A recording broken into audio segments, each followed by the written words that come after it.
안녕하십니까? 힐링 메신저입니다. 오늘의 책 내용 명상의 일부입니다.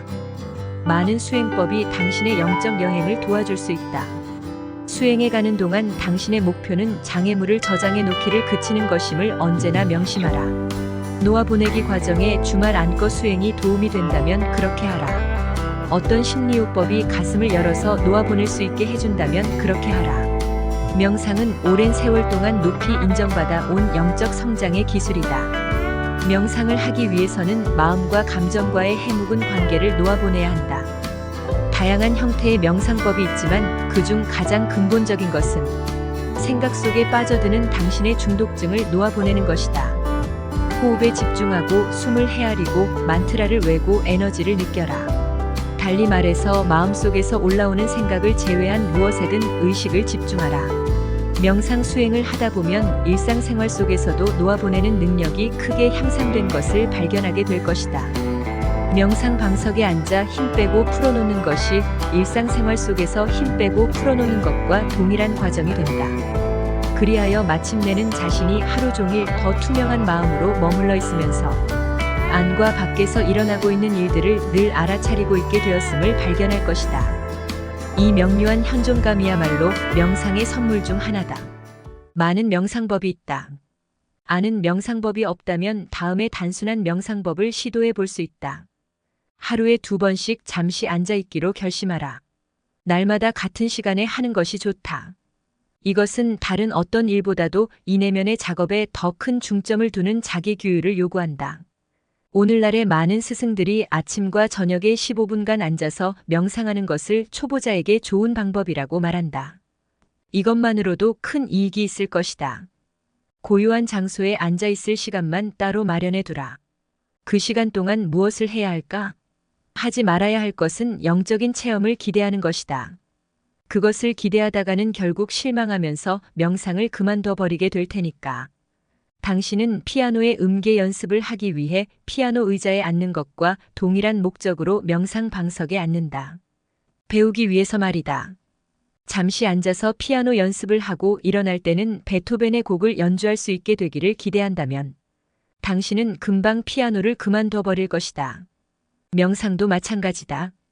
앉아서 명상을 하는 이유는 마음이 생각을 만들어내고 가슴이 감정을 만들어내는 동안 그 안에서 의식이 깨어있게 하는 법을 배우기 위해서이다. 그 안에서 일어나는 일은 무엇이든 다 괜찮다. 그것을 객관적으로 관찰할 수만 있다면 말이다. 이것을 알아차리기 명상이라 한다. 영적인 수행법들의 목적을 잘 이해하려면 당신이 마음에 중독되어 있다는 사실을 깨달아야 한다. 당신은 약물에 중독된 사람들보다도 더 깊이 마음에 중독되어 있다. 사실 사람들이 약물을 사용하기 시작하는 이유는 마음의 끊임없는 짓거림에서 벗어나기 위해서이다. 사람들이 술을 마시기 시작하는 이유도 그것이다. 마음은 함께 살기가 불가능한 지경까지도 갈 수 있다. 당신도 다른 사람들과 비슷하다면 당신은 마음이 짓거리는 말 한마디 한마디에 중독되어 있을 것이다. 마음이 갑자기 난 여기가 싫어. 떠나고 싶어라고 말하면 당신은 떠난다. 마음이 여기 있으면 좋은 일이 생길 것 같아. 여기서 좀 있고 싶어라고 말하면 당신은 그대로 머문다. 당신은 자신의 생각에 빠져 있고 마음이 하는 말이면 무엇이든 따른다. 사실은 마음이 당신의 구루다. 그리고 당신은 그 관계에서 빠져나와야 한다. 마음과의 관계를 바꾸는 것이 영적 여정의 중요한 부분이다. 마음과 싸우고 생각에 저항하는 것으로는 되지 않는다. 마음에 귀 기울이지 않는 법을 배워야 한다. 당신은 의식이고 마음은 의식의 대상물이다. 마음이 짓거리고 있는 중에도 마음에서 주의를 철수시킬 수 있어야 한다. 가장 쉬운 방법은 다른 것에 주의를 두는 것이다. 그저 호흡만 지켜보라. 시간이 흐르면 당신은 들숨과 날숨을 지켜보고 있을 때는 마음에 빠져들지 않는다는 것을 깨닫게 될 것이다. 호흡을 지켜보는 아주 단순한 이 명상법을 해보면 당신은 자신이 얼마나 마음에 중독되어 있었는지를 깨닫게 될 것이다. 당신은 앉아서 잠시 호흡을 지켜보면서 마음에 휩쓸리지 않고 있다. 하지만 그 다음 순간 당신은 생각 속에 빠져서 허우적거린다. 이런 일들이 일어날 것이다. 15분 동안 앉아서 호흡을 지켜보는 것이 불가능할 수도 있다. 괜찮다. 그건 당신이 마음에 얼마나 깊이 중독되어 있는지를 알려주는 것일 뿐이다. 호흡 지켜보기를 잊어버리는 이유는 마음이 하고 있는 말에 의식이 흔들렸기 때문이다. 달리 말해서 당신은 호흡을 지켜보기를 그만두고 마음을 지켜보기 시작한 것이다. 그렇게 된 것을 알아차리는 순간 자신을 나무라며 좌절하지 말라. 그저 호흡 지켜보기를 다시 시작하라. 이 모든 일의 목적은 주의의 통제력을 훈련하여 그것을 당신의 것으로 되찾아 오는 것이다. 주의를 어디에다 주느냐가 삶의 경험을 좌우한다. 어디에다 주의를 줄지를 의식적으로 결정할 권리는 당신이 가져야만 한다.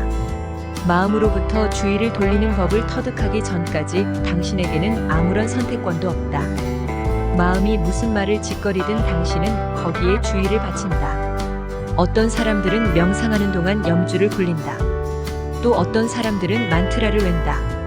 이것은 모두 떠도는 잡념 외에 다른 것에 의식을 붙들어 둘 수 있도록 돕는 방법들이다. 그러니 명상은 쉽다. 그것이 뭔가 영적인 체험을 하기 위한 것이 아니라는 점만 이해한다면 말이다. 그에 대해서는 염려를 내려놓아라. 그저 그 자리에 오롯이 있기만을 연습하라. 이것을 규칙적으로 행하면 일상생활 중에 삼스카라가 건드려질 때도 자신이 그것을 깨어서 의식하고 있음을 깨닫게 될 것이다. 이제 문제는 당신의 결심의 강도일 뿐이다. 마음이 요동하기 시작하는 순간마다 당신은 기꺼이 힘을 빼고 풀어놓겠는가? 아니면 아직도 장애물을 방출하거나 싸고 도는 그 게임을 한 판 더 돌리고 싶은가?